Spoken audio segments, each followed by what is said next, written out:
Hello and welcome to our annual North Little Rock Wastewater Chlorine Safety Training. My name is Justin. I'm a Senior Operator and our Risk Management Plans Prevention Program Coordinator. Today we'll cover some general information about chlorine, what our uses are for it, and what to do in the event of an evacuation due to a chlorine leak. So our use for chlorine is to disinfect our plant's effluent to meet our fecal coliform permit requirements.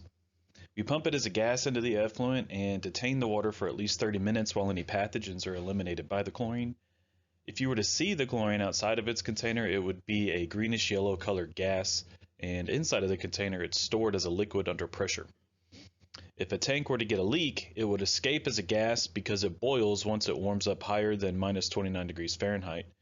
And since the gas is 2.5 times heavier than air, it would roll along the ground in whatever direction the wind is blowing. Unfortunately, in June of last year, there was a major chlorine accident overseas that underscores the seriousness of chlorine safety and the necessity of an adequate planned response. A crane failed while loading a 25-ton container of chlorine into a ship in Aqaba, Port Jordan. The incident ultimately left 13 dead and over 265 injured. The container in question is 25 times bigger than anything we have, so it's not exactly to scale, but it is a good demonstration of a real-world chlorine accident and the behavior of chlorine gas in atmospheric conditions. And next I'll play some footage taken by security camera of the accident and its aftermath.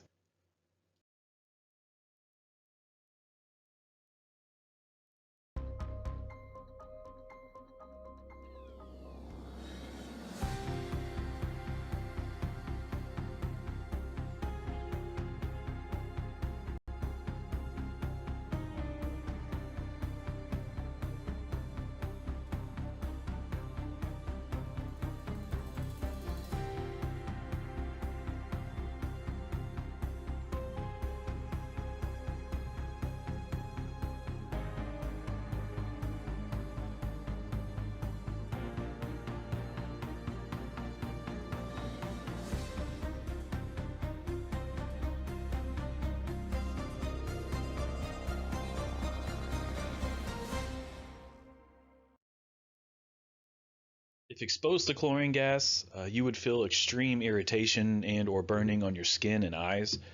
If inhaled, it would cause respiratory distress and, depending on the concentration, may be fatal. Exposure to liquid chlorine, though very unlikely, could cause frostbite and chemical burns to the exposed area. Liquid chlorine exposure could only possibly happen if you were very close to a vessel as an incident occurred. The chart to the right details various levels of concentration whose symptoms range from mild irritation at the low end to death on the high end. It's worth noting here that operations receives a low-level leak alarm at 0.3 parts per million, and the plant-wide alarm sounds at 3 parts per million. A common industry-wide chlorine use issue is a poor connection between the container's valve mating surface and the regulator. The issue can cause a low-level leak that goes undetected for hours, perhaps days, until eventually building up enough gas that the alarm system triggers.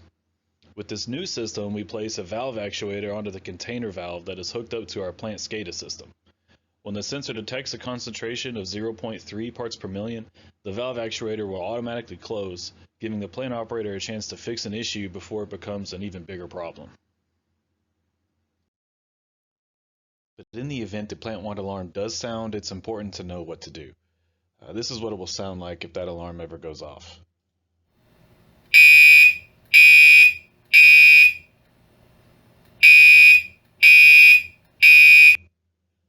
When you first hear that, don't panic and run for the door. Instead, prepare for a possible evacuation by gathering your essential things and being ready to leave. Remember, the alarm goes off at only 3 parts per million, so just because you hear it doesn't mean that there's a severe emergency and that you're going to be evacuating. The operators have 2 minutes to contact admin and confirm if there is actually a problem. Once the severity of the problem is assessed, the operator will communicate with admin whether an evacuation is warranted or not. At this point, admin will give a go or no-go announcement over the desk phone intercom, and the operator will give a go or no-go announcement over the mass messaging system. When an evacuation is called, do your best to observe the wind direction. You can look for the flags at admin or the windsock at the chlorine dock to help. Stay upwind of the leak as you make your way out. Part of what the operator is doing when determining the severity of the leak is observing the wind direction and communicating to admin whether the primary or secondary evacuation route should be taken. Our evacuation destination is the Rose City Community Center. Once you've evacuated here, gather together where your supervisors or their designees will take a head count. As part of our risk management plan's hazard assessment, I've modeled what our worst case scenario is anticipated to look like. Our worst case scenario is defined by the EPA as what would happen if an entire single container emptied out in 10 minutes. Showing here is the expected gas dispersal all the way to 3 parts per million. And to model this required simulating a 1¼ inch hole blown out on the very bottom of a tank. So this scenario actually happening would be extremely unlikely. The normal wind direction in our area would carry the gas to the southeast, but of course depending on the wind's direction in that moment, the gas dispersal could blow out in any direction from the source. So accounting for any possible wind direction, we can see that the Rose City Community Center still lies outside of the range of the leak in a worst case scenario. This is the alternative case scenario that our hazard assessment also requires us to do.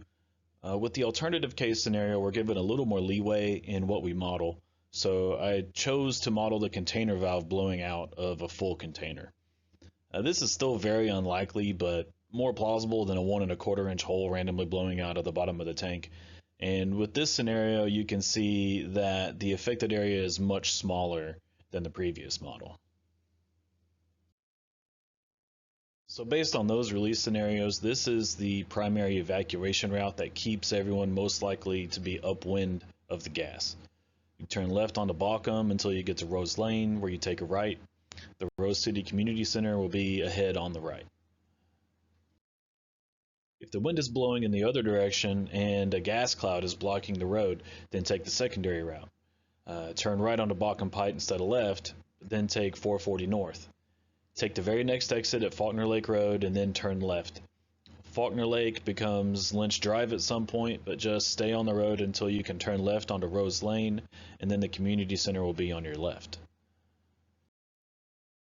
The operators have a unique job in a chlorine evacuation and have their own protocols to follow. After they've determined an evacuation is warranted, they'll stay on site to follow their own response plan, which may include contacting the fire department and providing them with our repair kit that they would safely apply with an SCBA system. Once the operations supervisor or his delegate are on the scene, the remaining operators would be dismissed to evacuate with everyone else.